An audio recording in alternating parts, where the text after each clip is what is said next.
oo inuu markuu israxo waana midaan ka rajaynayno inuu markuu ku dhawaaqo inuu sharax yahay uu iscasibi doono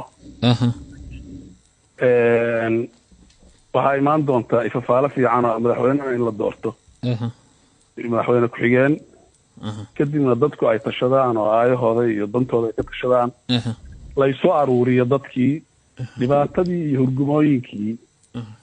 iyo maaragtay kala taggii ay keentay xulashadan doorasho lama oran karee sidii looga gudbi lahaayoo dadka calooshoodii iyo qalbiyadoodii laysugu furi lahaayoo arrintaas laysaga dhaayi lahaa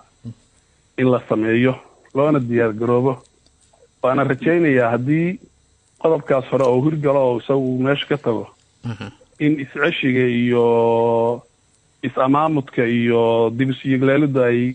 miro dhal noqonayso haddii uu isku dayo madaxweynuhu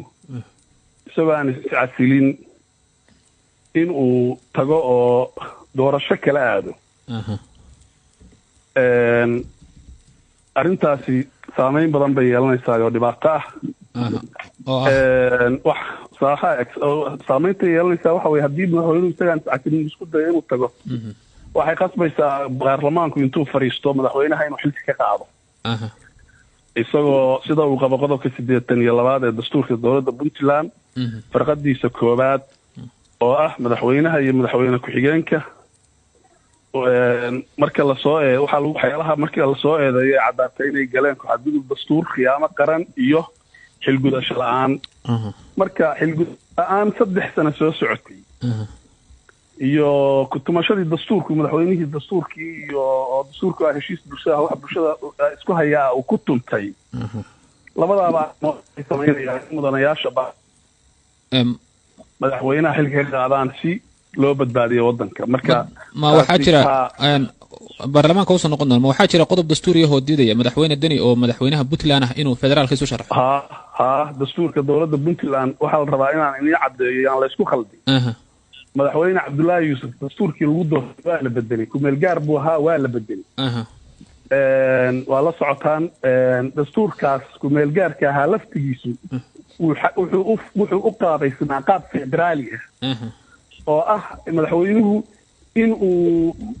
raadiyo dowlad Soomaaliyeed oo federaal dastuurkaas sidaas u qaabaysnaa dastuurkan la ansixiyay 2012 iyo 2011 oo madaxweyne Cabdiraxmaan Faroole xilligiisa la meel mariyay ku meel gaarnimadii waa laga baxay waa dastuur kamil ah madaxweynuhu xil kale isuma sharaxi karo mana qaban karo hadduu damco inuu xil kale qabtana waa inuu iscasilo hadduu xil kale isu sharaxana waa iscasilayaa soo xil haya isuma sharaxi karo meel kale ma aadi karo waayahay qodob oo hadda waad xusantahay ma jira haddii aad buuggii ku horyaala waa ku sheegayaa haddii xil gudasho la'aan ay dhacdo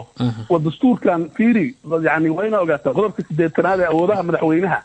marka la qeexayo dastuurka ku meel gaarka ah oo wadankeenu hadda jira ma jirin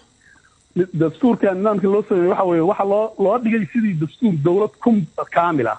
dowlad kaamilana madaxweyne meel ka aadan male xil madaxweyne isu sharaxo oo ka dambeeya ma jiro waayahay sidaa darteed madaxweynihii wadanka xukumay dastuurkaasi madaxweynaha ku ahaa hadduu aado shaqo kale waa inuu iscasilo